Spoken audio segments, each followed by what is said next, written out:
Hello friends, welcome है आप सभी का यूट्यूब के ऑनलाइन क्लासेस में। लास्ट लेक्चर में अपन स्टडी कर रहे थे relation between electric current and drift velocity और उसका हमने एक डेरिवेशन फाइंड किया था I is equals to NAEVD। Okay, अब इस फॉर्मूले के ऊपर बेसिस एक न्यूमेरिकल अपन लेते हैं। क्या ये क्वेश्चन है? ये न्यूमेरिकल आपके एनसीईआरटी में एंड आरबीएससी दोनों की बुक्स में दे रखा है। क्वेश्चन क्या है वो सुनना। Estimate the average drift speed of conduction electron in A copper wire of cross sectional area.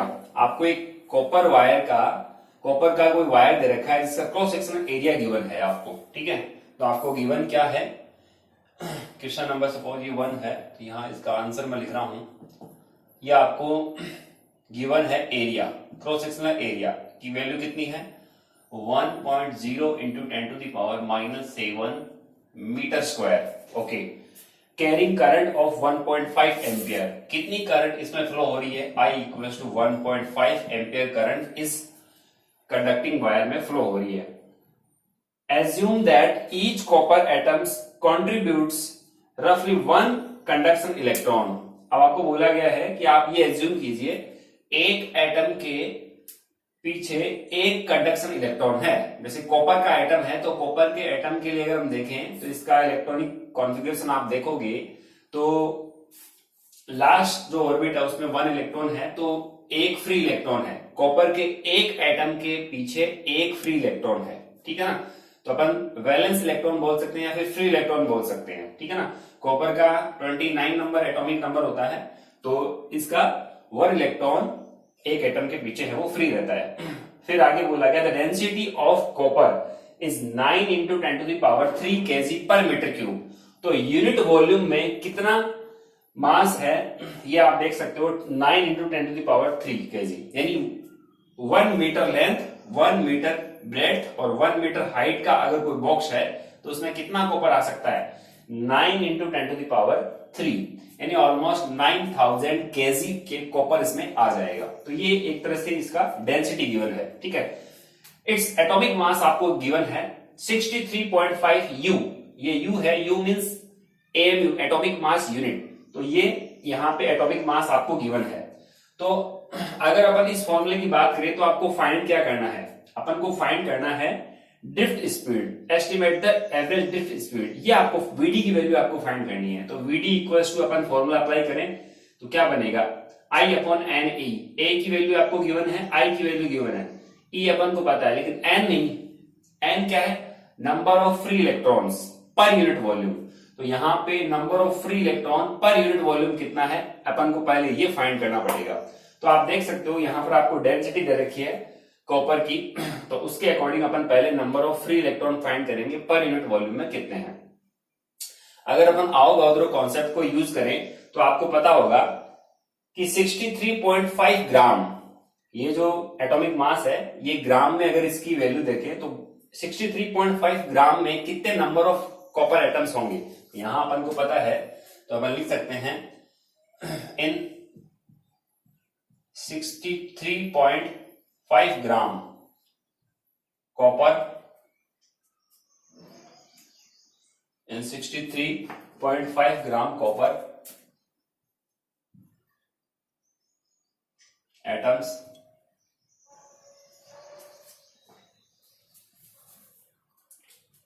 इन 63, ये 63.5 है वो आपको यहाँ पे U जो है ये इसकी यूनिट है एटॉमिक मास की। तो 63.5 ग्राम में अगर हम कहें कितने एटम्स कंटेन्स कर रहे हैं तो 63.5 gram contains copper atom, copper atoms वो किसके इक्वल होगा?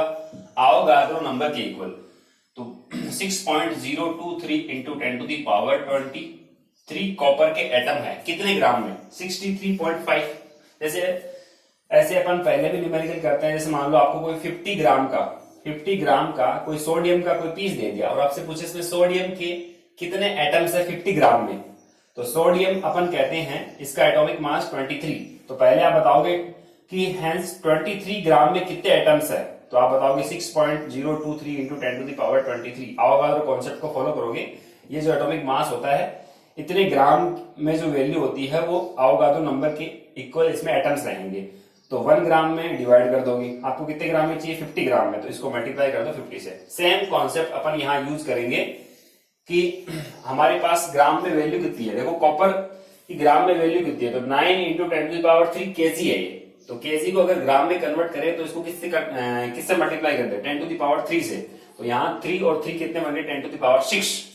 तो कॉपर के एटम की ग्राम में वैल्यू आएगी 9 इंटू 10⁻6 ग्राम पर मीटर क्यूब। ठीक है, तो यहां से इन 63.5 ग्राम कंटेन्स कॉपर एटम इतने हैं। ठीक है, 63.5 ग्राम में अगर इतने हैं, शो कितने ग्राम में चाहिए अपन को, तो 9 इंटू 10⁻6।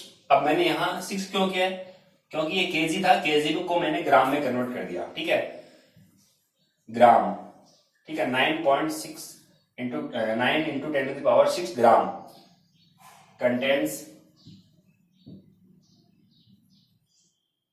Copper atom. तो कितने आएंगे भाई, यहां पे 6.023 इंटू 10⁻23 डिवाइडेड बाय 63.5, और इतने ग्राम में चाहिए, इसको मल्टीप्लाई कर दो 9 इंटू 10⁻6। ठीक है, ये आपका आ गया यहां नंबर ऑफ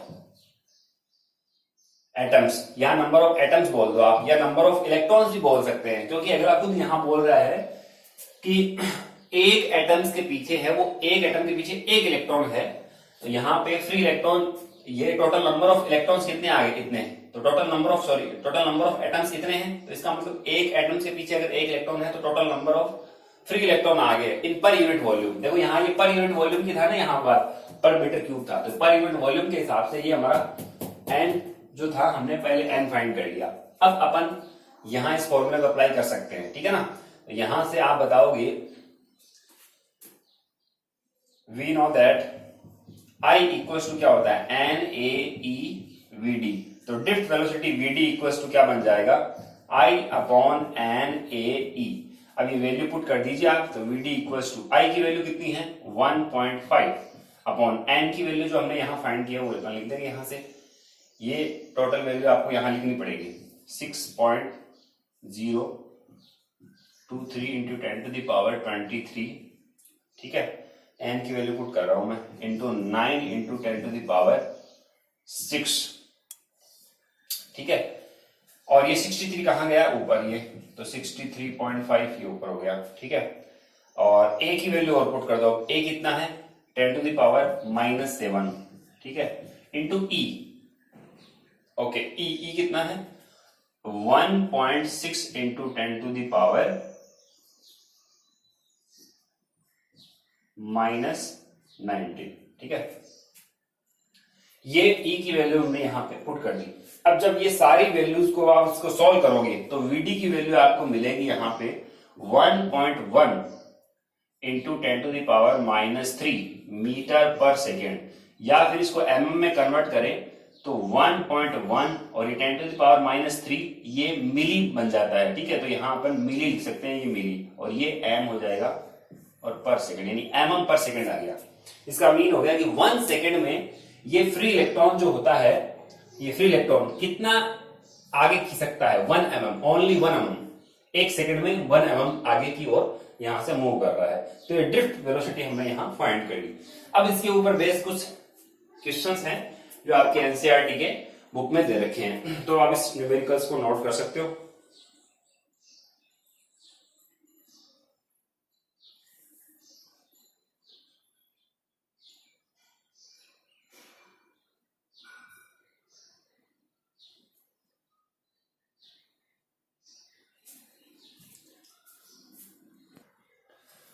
यस, अब एनसीईआरटी में जो क्वेश्चन है वो इसी डेरिवेशन के ऊपर क्वेश्चंस पूछे गए हैं। फर्स्ट क्वेश्चन है, in a conductor the electrons drift speed is estimated to be only a few mm per second. इसकी जो ड्रिफ्ट वेलोसिटी की स्पीड आ रही है, ये जो ड्रिफ्ट वेलोसिटी आ रही है, इस अपन ये कह रहे हैं ये तो बहुत ही स्मॉल है। ठीक है, फिर बोला गया है for current in the range of few ampere, how then is current established almost in the instant when circuit is closed। आपसे बोला गया है कि ये ड्रिफ्ट वेलोसिटी है, ये तो इसकी वैल्यू बहुत स्मॉल है, ठीक है। तो ये अपन बोलेंगे करंट इतनी जल्दी इंस्टेंटेनली कैसे अपन कह सकते हैं फ्लो हो जाती है, ठीक है। यहां से करंट कैसे पास हो जाती है, जैसे अपन ये कहते हैं कि यहां पर 1.1 mm पर सेकंड से ये इलेक्ट्रॉन मूव कर रहे हैं, एक सेकंड में एक यहां से इलेक्ट्रॉन है वो केवल 1 mm की ऑलमोस्ट है वो मूव करता है। तो मान लो 1 मीटर लंबा वायर है तो इसमें तो कई मिनट लग जाएंगे यहाँ पे करंट को फ्लो होने में। और मान लो यहाँ पर मैंने कोई बल्ब लगा दिया सपोज, तो इस बल्ब को ग्लो होने में कई सारा टाइम लगना चाहिए। लेकिन अपन देखते हैं कि जैसे ही आपने यहाँ पे अगर मान लो स्विच अपन बनाए, इस स्विच को मैंने क्लोज किया या अपन कहें स्विच को ऑन किया, जैसे स्विच को ऑन करते हैं इंस्टेंटली ये आप देखोगे कि बल्ब है वो ग्लो करेगा। तो ये क्वेश्चन पूछा गया है कि स्पीड इलेक्ट्रॉन की यहाँ पे अपन एवरेज स्पीड देख रहे हैं बहुत स्मॉल है, फिर भी जैसे ही आपने यहाँ स्विच को ऑन किया तुरंत इंस्टेंटेनली अपन कहते हैं यानी ये तुरंत ही कैसे बल्ब ग्लो हो जाता है, तो उसका रीजन क्या है। तो अपन उसका रीजन इस प्रकार से देंगे, ये एवरेज स्पीड है यहाँ पे, लेकिन अपन कह रहे हैं कि ये जो कंडक्टर है, ये जो कंडक्टिंग वायर है, इसमें पहले से ही बहुत सारे इलेक्ट्रॉन्स है वो मौजूद रहते हैं, ठीक है। और ये जो इलेक्ट्रिक फील्ड यहाँ जो अप्लाई होता है वो लाइट की स्पीड से अप्लाइड होता है, ठीक है ना। और लाइट की स्पीड अपन को पता है वैक्यूम में कितनी होती है, 3 × 10⁸ मीटर पर सेकेंड, ठीक है ना। यानी लाइट की स्पीड से एक तरह से इलेक्ट्रॉन पे फोर्स अप्लाई कर रहा है, ठीक है। और यहाँ इलेक्ट्रॉन अकेला इलेक्ट्रॉन नहीं है जो यहाँ चल के जाएगा और फिर जाके बल्ब को ग्लो करेगा, यहाँ पर पहले से ही अपन कह रहे हैं कि यहाँ पे इलेक्ट्रॉन्स है वो मौजूद है। इसको अपन एक एग्जांपल से समझ सकते हैं कि मान लो हमने यहाँ पर एक कोई टैप, ये हमारा कोई एक टैप है और ये पाइप के थ्रू है वो कनेक्ट है, और ऊपर हमारा वाटर टैंक है, ये वाटर टैंक है, ठीक है। और ये हमारा मान लो सपोज कोई एक पानी आने के लिए हमने यहाँ पे एक कोई टैप बना रखा है, ये पानी आने के लिए कोई टैप है, ठीक है। अब जैसे अपन इस टैप को ऑन करते हैं या फिर इस टैप को खोलते हैं तो इसमें पानी है वो इंस्टेंट अपन कहते हैं उसी समय क्या होता है ये फ्लो होने लग जाता है, ठीक है। तो भाई पानी तो अपन कहते हैं हमने ऊपर वाटर टैंक में भर रखा है, तो उसको पानी को ऊपर से नीचे आने में कुछ टाइम लगना चाहिए। तो अपन ये कहते हैं ये तुरंत ही कैसे पानी आ जाता है, तो उसका रीजन क्या है। आप बताओगे कि सर ये जो आपका वायर है या ये जो आपका पाइप है, इस पाइप में पहले से यहाँ पर बहुत सारा पानी मौजूद है और यहाँ एक वाटर प्रेशर क्रिएट हो रहा है, ठीक है। जैसे यहाँ इलेक्ट्रिक प्रेशर क्रिएट हो रहा है वैसे यहाँ एक वाटर प्रेशर है जो इसको धक्का लगा रहा है, ठीक है। और ये इंस्टेंट तुरंत ही क्या होगा, पानी यहाँ से बाहर निकल आएगा, यहाँ पहले से ही पानी मौजूद है, ठीक है। ऐसा थोड़ी ना कि यहाँ से पानी आना स्टार्ट होता है, तो पहले से इसमें मौजूद था। अब एक वाटर प्रेशर जो इसको धक्का लगा रहा है, ऐसी सिमिलरली यहाँ क्या है, इलेक्ट्रॉन सारे इस कंडक्टर के अंदर पहले से ही हर जगह है वो है। अब ये केवल क्या कर रहा है, इस पे इलेक्ट्रिक प्रेशर अप्लाई कर रहा है और वो किस अपन कह सकते हैं किस स्पीड से यहाँ पे इलेक्ट्रिक फील्ड है वो अप्लाई होता है, जैसे अपन लाइट की स्पीड से, तो जितनी लाइट की स्पीड होती है उस स्पीड से इलेक्ट्रिक फील्ड है वो अप्लाई होता है, तो ये इंस्टेंट ही क्या हो जाता है, बल्ब ग्लो हो जाता है। ये इसका रीजन रहेगा आपका। तो फर्स्ट क्वेश्चन का आंसर आपका ये हो गया। हालांकि अपन कहते हैं ये जो करंट है वो स्टेडी होने में यानी ये स्टेबल होने में थोड़ा सा टाइम लेगी। इंस्टेंटेटली अपन कहते हैं थोड़ा सा इंक्रीज होती है, फिर अपन कहते हैं ये स्टेडी करंट हो जाती है, यानी ये डीसी करंट अपन स्टडी कर रहे हैं तो ये क्या हो जाती है, स्टेबल हो जाती है थोड़ी देर के बाद में, ठीक है, कुछ सेकंड्स के बाद में। सेकंड क्वेश्चन आपको बोला गया है the electron drift arise due to the force experienced by electron in the electric field inside the conductor but force should cause acceleration. Why then do electrons acquire a steady average drift speed? अब second question में बोला गया है कि जब electrons पे force apply होता है, ठीक है, इन इलेक्ट्रॉन पे फोर्स अप्लाई हो रहा है तभी तो इधर मूव कर रहे हैं, तो ये क्वेश्चन बोला गया अगर फोर्स अप्लाई होता है तो फोर्स के कारण एक्सेलरेशन होना चाहिए इलेक्ट्रॉन्स पे, ठीक है। लेकिन आप तो यहां बात कर रहे हो एवरेज कांस्टेंट स्पीड की, ठीक है, जिसको हमने ड्रिफ्ट वेलोसिटी कहा है, ये तो कांस्टेंट है, तो फिर ऐसा कैसे, एक्सेलरेशन भी है और वेलोसिटी कांस्टेंट है, ऐसा कैसे हो गया। तो अपन ये कह रहे हैं यहां पे इलेक्ट्रॉन पे फोर्स लगता है, जैसे ही फोर्स यहां पे अप्लाई हुआ ये इलेक्ट्रॉन एक्सेलरेट हुए, लेकिन जैसे इलेक्ट्रॉन आगे जाके उस मटेरियल के एटम से क्या करेंगे, कोलाइड करेंगे या फिर किसी पॉजिटिव आयन के साथ में कोलाइड करेंगे, तो इन इलेक्ट्रॉन की स्पीड क्या हो जाएगी, डिक्रीज हो जाएगी, इनकी वेलोसिटी डिक्रीज हो जाएगी और फिर वापस से अपन कहेंगे स्पीड डिक्रीज हो गई, फिर वापस से फोर्स अप्लाई होगा क्योंकि इलेक्ट्रिक फील्ड तो हमने यहां अप्लाई कर ही रखा है, वापस से फोर्स अप्लाई होगा तो वापस एक्सेलरेट होंगे, फिर वापस जाके एटम्स के साथ आयन के साथ क्या करेंगे, कोलाइड करेंगे, फिर स्पीड डिक्रीज होगी, फिर एक्सेलरेशन होगा। तो इस प्रकार से अपन ऑन एवरेज की अगर बात देखें तो ऑन एवरेज स्पीड जो होती है वो उनकी क्या रहती है, कांस्टेंट ही रहती है। तो ये फ्री इलेक्ट्रॉन की जो ड्रिफ्ट वेलोसिटी होती है वो ऑलमोस्ट 1 mm/s अपन एज्यूम करते हैं यहाँ पे। तो इसका रीजन अपन दे सकते हैं कि अभी जो आपको बताया गया उसके अकॉर्डिंग कि जो फोर्स लग रहा है उससे एक्सेलरेशन होता है, लेकिन एक्सेलरेशन स्मॉल टाइम इंटरवल के लिए, फिर वापस से कोलाइड होने के कारण इनकी स्पीड है वो डिक्रीज हो जाती है। तो ऑन एवरेज अगर हम बात करें तो ऑलमोस्ट कांस्टेंट रहती है। Third question, if the electron drift speed so small and the electron charge is small, how can we still obtain large amount of current in the conductor.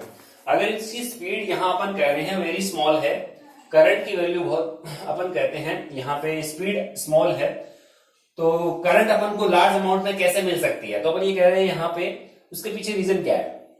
यहां अगर electron की बात करें तो अभी हमने डेंसिटी की बात की थी, ठीक है, तो ये 10⁻29 इलेक्ट्रॉन होते हैं पर यूनिट वॉल्यूम में। अगर अपन देखें तो पर यूनिट वॉल्यूम में number of electrons, number of atoms कितने होते हैं, 10⁻29 इलेक्ट्रॉन्स होते हैं पर मीटर क्यूब में। तो ये तो बहुत बड़ा नंबर होता है किसी कंडक्टर के लिए। इसीलिए अगर इतने सारे नंबर पहले से इलेक्ट्रॉन यहाँ पे मौजूद है, इसलिए आपको इतने लार्ज अमाउंट में करंट है वो मिल जाती है, ठीक है। तो इसका रीजन आपका हो जाएगा कि ड्रिफ्ट वेलोसिटी स्मॉल है और इलेक्ट्रॉन पे चार्ज भी मान लिया स्मॉल है, लेकिन फिर भी ज्यादा करंट क्यों मिली, क्योंकि आपका नंबर ऑफ इलेक्ट्रॉन्स यहां पर बहुत ज्यादा है, यानी 10⁻29 इलेक्ट्रॉन पर मीटर क्यूब, बहुत ज्यादा नंबर ऑफ इलेक्ट्रॉन होने के कारण आपको यहाँ पे बहुत ज्यादा अमाउंट में क्या है, करंट है वो मिलती है। Fourth question, when electron drift in a metal from lower to higher potential, does it mean that all the free electron of metal are moving in the same direction. अभी बोल रहा है कि इस पे फोर्स अप्लाई हुआ तो क्या सारे के सारे इलेक्ट्रॉन्स है वो अपोजिट टू इलेक्ट्रिक फील्ड है वो मूव कर जाते हैं। तो अपन ये कहते हैं सारे के सारे एक साथ तो मूव नहीं करते, लेकिन ऑलमोस्ट ज्यादातर अपन कहते हैं इलेक्ट्रॉन्स है वो अपोजिट टू इलेक्ट्रिक फील्ड है वो मूव करेंगे, ठीक है। तो ये एक अपन कह सकते हैं कि ये एक सुपरपोज करेंगे इनको कि जो number of electrons opposite to electric field है वो मूव कर रहे हैं उनका नंबर क्या रहेगा, ज्यादा रहेगा, ठीक है। तो हालांकि अपन जैसे मान लो यहाँ पे 100 इलेक्ट्रॉन है, तो 100 में से अपन कह सकते हैं कि 70% से ऊपर जो इलेक्ट्रॉन होंगे वो opposite to apply electric field है वो मूव करना स्टार्ट कर चुके होंगे, और बाद में बाकी जो बचे हैं उन पर भी फोर्स अप्लाई होगा तो वो भी स्टार्ट करेंगे, ठीक है। तो अपन कहते हैं कि ये सारे के सारे एक साथ तो अपोजिट टू इलेक्ट्रिक फील्ड है वो मूव नहीं करते, लेकिन जो इनका नंबर होता है अपोजिट टू इलेक्ट्रिक फील्ड वो सबसे ज्यादा रहता है, ठीक है। एक क्वेश्चन और आपसे पूछा गया है कि इन the absence of electric field, ये जो इलेक्ट्रॉन मूव करते हैं इन the absence of electric field, अगर मान लो ये कोई कंडक्टर है और हमने यहाँ पे कोई अप्लाइड एक्सटर्नल इलेक्ट्रिक फील्ड है वो अप्लाई नहीं कर रखा, तो आपसे पूछा गया ये इलेक्ट्रॉन है वो इनका पाथ कैसा होता है, ये कैसे मूव करते हैं। तो ये सर्कुलर पाथ पे मूव करते हैं या रेक्टिलिनियर मूव करते हैं, कैसे मूव करते हैं। तो आपका आंसर रहेगा इनकी स्पीड रहती है ऑलमोस्ट 10⁵ मीटर पर सेकंड। ये थर्मल वेलोसिटी, इनकी थर्मल स्पीड जो होती है वो 10⁵ मीटर पर सेकंड होती है, ठीक है। तो इस स्पीड से अगर मान लो ये फ्री इलेक्ट्रॉन कंडक्टर के अंदर मूव कर रहे हैं तो ये एक स्ट्रेट पाथ, एक स्ट्रेट लाइन में मूव करेंगे, ठीक है। लेकिन जैसे ही आपने इलेक्ट्रिक फील्ड की वैल्यू, यहां तो इलेक्ट्रिक फील्ड की वैल्यू सॉरी यहां 0 थी, यानी यहां पर कोई अप्लाइड इलेक्ट्रिक फील्ड नहीं है, तो यानी E इक्वल टू कितना यहाँ पे 0। इस कंडीशन में तो इलेक्ट्रॉन का पाथ कैसा होगा, रेक्टिलिनियर, या अपन बोल सकते हैं स्ट्रेट लाइन, ठीक है। तो पाथ अगर आपसे पूछे तो पाथ कैसा होगा, स्ट्रेट लाइन, ये स्ट्रेट लाइन पाथ होगा। कब, in the absence of electric field, और in the presence of electric field यानी E does not equals to 0, यानी अब आपने इलेक्ट्रिक फील्ड अप्लाई कर दिया है। इस कंडीशन में इलेक्ट्रॉन पर क्या अप्लाई होता है, फोर्स अप्लाई होता है, ठीक है। तो उनका पाथ अपन कहते हैं कि स्ट्रेट लाइन ना होके थोड़ा सा कर्व पाथ हो जाता है वो, ठीक है। तो इस केस में आप बताओगे पाथ कैसा होगा भाई, कर्व, ठीक है, ये कर्व पाथ होगा, स्ट्रेट लाइन ना होके। तो ये 5 क्वेश्चंस है जो आपको एनसीईआरटी की बुक में मिल जाएंगे, इनको आप सॉल्व करना क्योंकि इनके ऊपर बेसिस 1 मार्क्स का क्वेश्चन बन सकता है, ओके। ओके, ये कुछ क्वेश्चंस है जो आपको I equals to N A E V D जो फॉर्मूला हमने डिराइव किया था उसके ऊपर बेस ये न्यूमेरिकल्स है जो आपको सॉल्व करने हैं। एनसीईआरटी में एक्सरसाइज क्वेश्चन 3.13 एडिशनल एक्सरसाइज का क्वेश्चन 3.18 का पार्ट ए, ये उसी फॉर्मूले के ऊपर बेस है, तो इन दोनों को एनसीईआरटी की बुक से आप सोल्व कर सकते हो। आरबीसी की जो स्टूडेंट है वो मल्टीपल चॉइस क्वेश्चन में क्वेश्चन नंबर 8, क्वेश्चन नंबर 10 और न्यूमेरिकल क्वेश्चन नंबर 7 ये आपको सॉल्व करना है। ओके, अब अपन आज नया टॉपिक स्टार्ट कर रहे हैं जो आपने 10th क्लास में भी स्टडी किया था, ये है ओम्स लॉ। ठीक है, ओम एक साइंटिस्ट है, जर्मन साइंटिस्ट जॉर्ज ओम।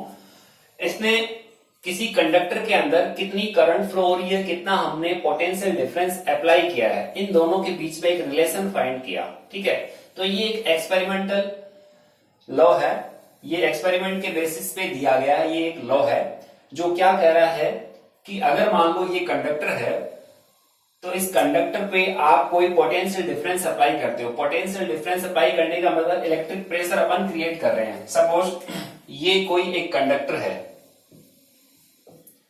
ठीक है, इस पे अगर अपन कुछ पोटेंशियल डिफरेंस यानी कुछ पोटेंशियल अप्लाई करें V, तो इसका पोटेंशियल है वो V है, मान लो इसका V और इसका अपन मान ले 0। ठीक है, तो ये हायर पोटेंशियल पे है और ये लो पोटेंशियल पे है। ओके, अब अपन ये बोलेंगे इसमें जो इलेक्ट्रॉन्स होंगे उन पे फोर्स लगना स्टार्ट होगा और ये electron opposite to applied electric field है वो मूव करेंगे। ठीक है, तो ये इलेक्ट्रॉन्स इस तरफ मूव कर रहे हैं, अब इसमें करंट फ्लो होने लग जाएगी। ठीक है, तो सपोज यहां पर V वोल्ट की हमने बैटरी अप्लाई की, इसमें I करंट फ्लो हो रही है, तो ये जो आप वोल्टेज अप्लाई कर रहे हो ये डायरेक्टली प्रोपोर्शनल, यानी ये जो पोटेंशियल डिफरेंस है अक्रॉस द कंडक्टर ये डायरेक्टली प्रोपोर्शनल होता है करंट फ्लो थ्रू इट। इसमें जितनी करंट फ्लो होगी उसके डायरेक्टली प्रोपोर्शनल हो जाएगा ये। ठीक है, जितना ज्यादा आप वोल्टेज अप्लाई करोगे करंट का अमाउंट है वो उसी ही उसके अकॉर्डिंग है वो इंक्रीज होता जाएगा। तो ये एक डायरेक्ट रिलेशन है जो ओम्स ने देखा था। ठीक है, अब ये अपन कंडक्टर की बात कर रहे हैं तो इसके लिए फिजिकल स्टेट, इस कंडक्टर की जो फिजिकल स्टेट है उसको अपन ने कांस्टेंट माना है। ठीक है, अगर अपन मानो फिजिकल स्टेट का मीन क्या होगा, इसका टेम्परेचर अपन कांस्टेंट माने।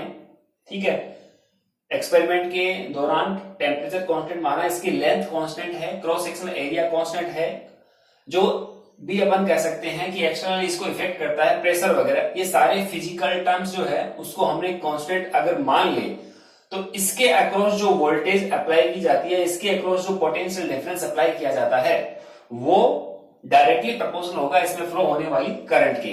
या फिर इसको कई बार रिलेशन को अपन ऐसे ही बोल सकते हैं कि I is directly proportional to V। इसमें जितनी करंट फ्लो हो रही है वो डायरेक्टली प्रोपोर्शनल होगी जितना आपने पोटेंशियल डिफरेंस अप्लाई किया है। ठीक है, सपोज हमने यहां पे 3 वोल्ट अप्लाई किया, ठीक है, और इसमें करंट का फ्लो होने लग गया, यहां पे सपोज करंट फ्लो हो रही कितनी 2 एम्पियर की।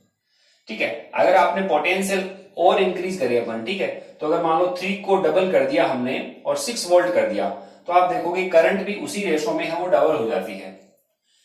ठीक है, अगर आपने पोटेंशियल डिफरेंस को इंक्रीज किया है तब। ठीक है, तो ये एक सिंपल सा लॉ है जो अपन यहां इसका स्टेटमेंट मैंने लिख रखा है कि physical state of a conductor like temperature, length, area remains unchanged, then potential difference across the conductor is directly proportional to current flowing through conductor।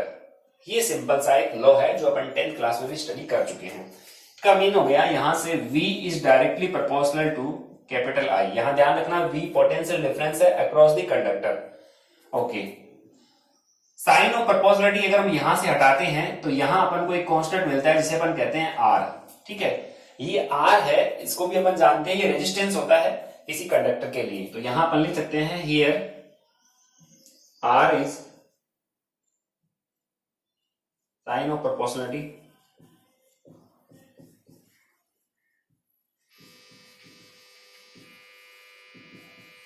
ठीक है, ये प्रोपोर्शनलिटी का साइन है, sign of proportionality which called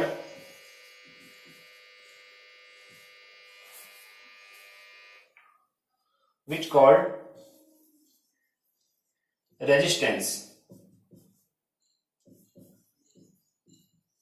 which called resistance of conductor. इसे अपन conductor का resistance बोलेंगे, ठीक है। ये आर यहां जो है वो रेजिस्टेंस है, रेजिस्ट कर रहा है किसको, करंट फ्लो को, ठीक है। इसको अपन ऐसे एज्यूम कर सकते हैं कि मान लो यहां पे कोई एक सपोज पाइप है, ठीक है। यहां अगर पाइप है तो यहां क्या है, वायर। अपन कंपेयर करें, ठीक है। यहां अगर पाइप है तो यहां क्या है, अभी कंडक्टर है, वायर है, या इसको कंडक्टर बोल दो भले, ये कोई कंडक्टर है, ठीक है। इसको हमने पाइप को किसी पंप के साथ कनेक्ट कर दिया, ठीक है। पंप के साथ, यहां जो पंप कार्य कर रहा है वही काम कौन कर रही है, बैटरी, ठीक है। अब इस पंप में क्या फ्लो होगा, पंप से क्या फ्लो होगा, अपन बोलेंगे पंप क्या करता है, एक प्रेशर, वाटर प्रेशर क्रिएट करता है और वाटर को क्या कर रहा है, कुछ फोर्स अप्लाई कर रहा है और उसको अपन कर रहे हैं, यहां से वाटर फ्लो होना स्टार्ट हो जाता है। तो वाटर, यहां अगर वाटर फ्लो हो रहा है तो यहां पर कह सकते हैं कौन फ्लो हो रहा है, करंट फ्लो हो रही है, ठीक है। तो पंप की क्वालिटी पे डिपेंड करेगा कि कितना अपन कह सकते हैं लोड कम ये पंप उठा रहा है, उसके अकॉर्डिंग अपन बैटरी ले लेंगे, कितने वोल्टेज की बैटरी है, ठीक है। तो जितना लोड का ये पंप है, अपन ये कहें उतना ही पानी हो गया, ज्यादा फ्लो करा देगा। वैसे ये है, जितनी वोल्टेज की आप पोटेंशियल डिफरेंस ज्यादा अप्लाई करोगे उतना ही करंट भी क्या होगा, ज्यादा हो जाएगा। लेकिन यहां पर मान लो पाइप के अंदर छोटे छोटे कंकड़ डाल दिए हमने, ठीक है, या फिर कहीं भी इसके कंस्ट्रक्शन में कहीं भी कोई ना कोई मान लो एरर रह गया, तो कुछ ये वाटर के फ्लो होने में थोड़ा बहुत रेजिस्ट कर रहा है ये, ठीक है। तो कंकड़ पत्थर यहाँ पर क्या है, रेजिस्ट कर रहे हैं ये। तो सिमिलरली यहाँ भी क्या है, इलेक्ट्रॉन्स फ्लो कर रहे हैं। तो इलेक्ट्रॉन्स जब फ्लो कर रहे हैं तो ये लेटिस के आयन के साथ क्या करते हैं, कोलिजन करते हैं। तो कोलिजन करने से इसकी स्पीड क्या होती है, डिक्रीज हो जाती है।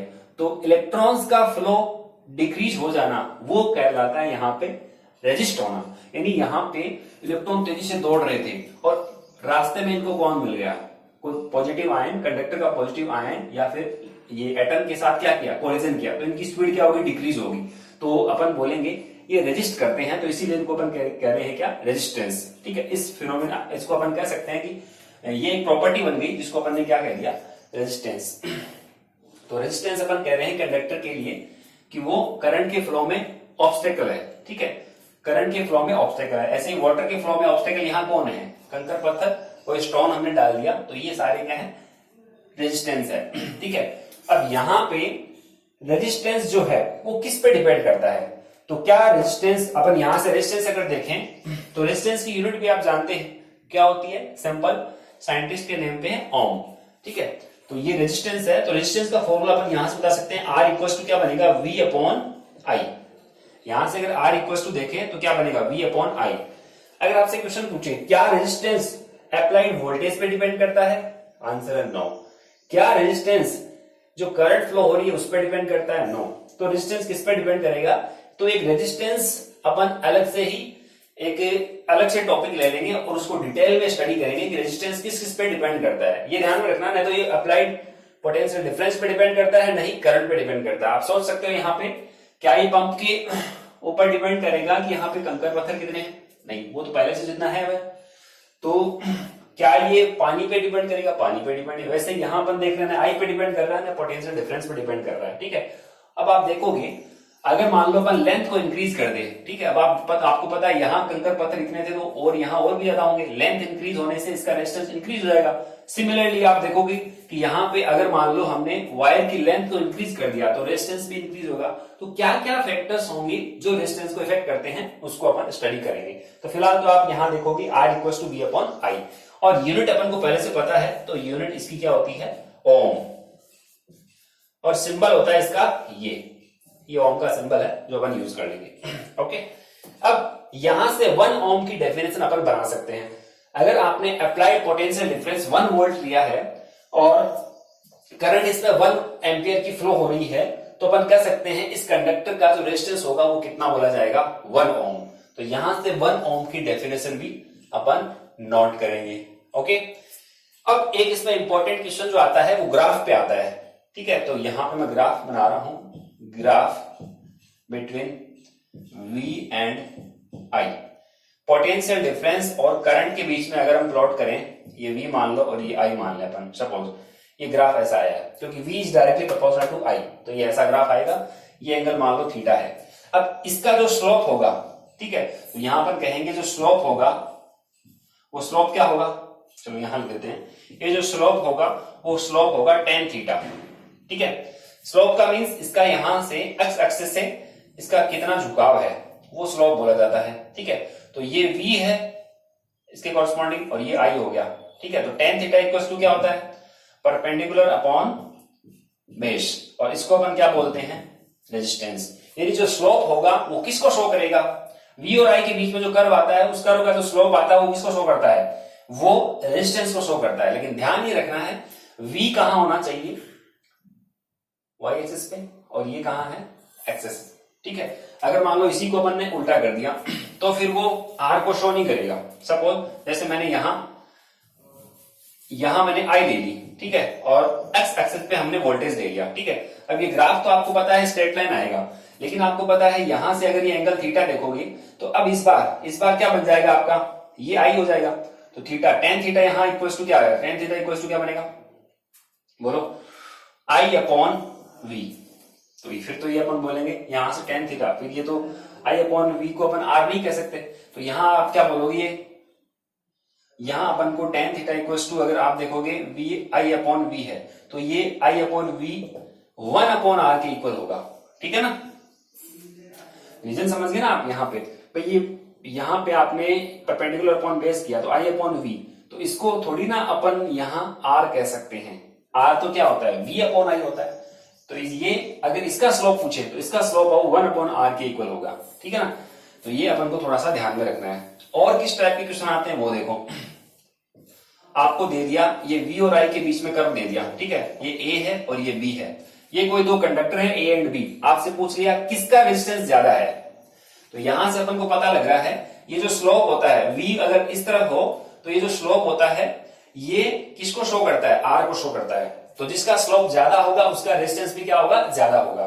तो आप देख सकते हो a और b में से स्लोप b का ज्यादा है, ठीक है, और a का स्लोप क्या है, कम है, तो रेजिस्टेंस b का रेजिस्टेंस क्या होगा, ज्यादा होगा a की कंपैरिजन में, ठीक है। यही चीज उल्टी हो जाती है अगर मान लो यहाँ I होता और यहाँ v होता, ठीक है, और ये आपका v है और ये a है, ठीक है। मैंने इसको चेंज कर दिया, v और I को चेंज कर दिया, तो इस बार आपको पता है I और v के बीच में जो ग्राफ आता है, जो भी आप ग्राफ प्लॉट करोगे उसका जो स्लोप आएगा वो स्लोप किसको डिनोटेट करेगा, वो 1 अपॉन r को डिनोटेट करेगा।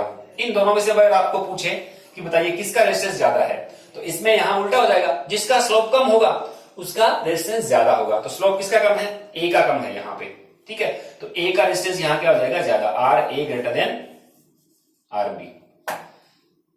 समझ गए इसको, ये इसका जस्ट अपोजिट है। तो आपको ध्यान में रखना पड़ेगा ग्राफ किसी बीच में प्लॉट किया गया, अगर v इस तरफ है I इस तरफ है तो इसका स्लोप है वो r को डिनोटेट करेगा। तो यहाँ इस केस में ये हो गया, इस केस में ये हो गया। तो आप इस क्वेश्चन को नोट कर सकते हैं, ठीक है, अपने वर्ड्स में इसको नोट कर लेना अगर नोट करना चाहें, या फिर अगर आप ध्यान में रखो तो आगे कई सारे ऐसे क्वेश्चन आएंगे, पीछे भी हमने कई क्वेश्चन ऐसे किए हैं, ठीक है। तो ये ध्यान में रखोगे कि tan थीटा है वो r को डिनोटेट करता है। ओके, अब अपन 1 ओम की डेफिनेशन बनाते हैं, ठीक है। तो अपन यहां लिखेंगे if on applying potential difference 1 volt across the conductor, तो मैं यहां लिख देता हूं if on applying potential difference, if on applying potential difference across the conductor 1 volt and current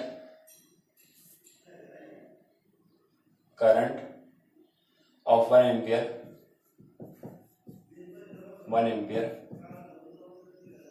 flow through the conductor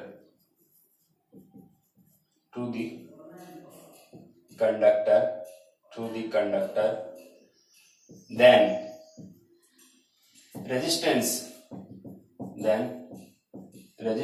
of conductor said to be 1 ohm। ये अपन 1 ओम की definition बना सकते हैं अगर मान लो कि क्वेश्चन पूछे तो एग्जाम में 1 मार्क्स का, ठीक है। तो ये सिंपल सा है, v की वैल्यू 1 वोल्ट बोल दो, करंट 1 एम्पियर है तो उसका रेजिस्टेंस क्या बोल दिया जाएगा 1 ओम। तो अब आप इसको यहां से ओम्स लॉ यहां से पूरा एंड तक यहां तक नोट कर सकते हो। तो इसको नोट कीजिए, आप हेडिंग लगाओगे ओम्स लॉ, इसको नोट करो, फिर उसके बाद में 1 ओम की डेफिनेशन लिखो, फिर ग्राफ, ठीक है। और ये आप लिख देना कि स्लोप आपको क्या देता है, रेजिस्टेंस की वैल्यू देता है, ठीक है। तो plot between V and I gives the value of resistance, लेकिन ध्यान ये रखना है कि V y एक्सिस पे हो, ठीक है। तो ये ग्राफ हमने प्लॉट किया इस टाइप से।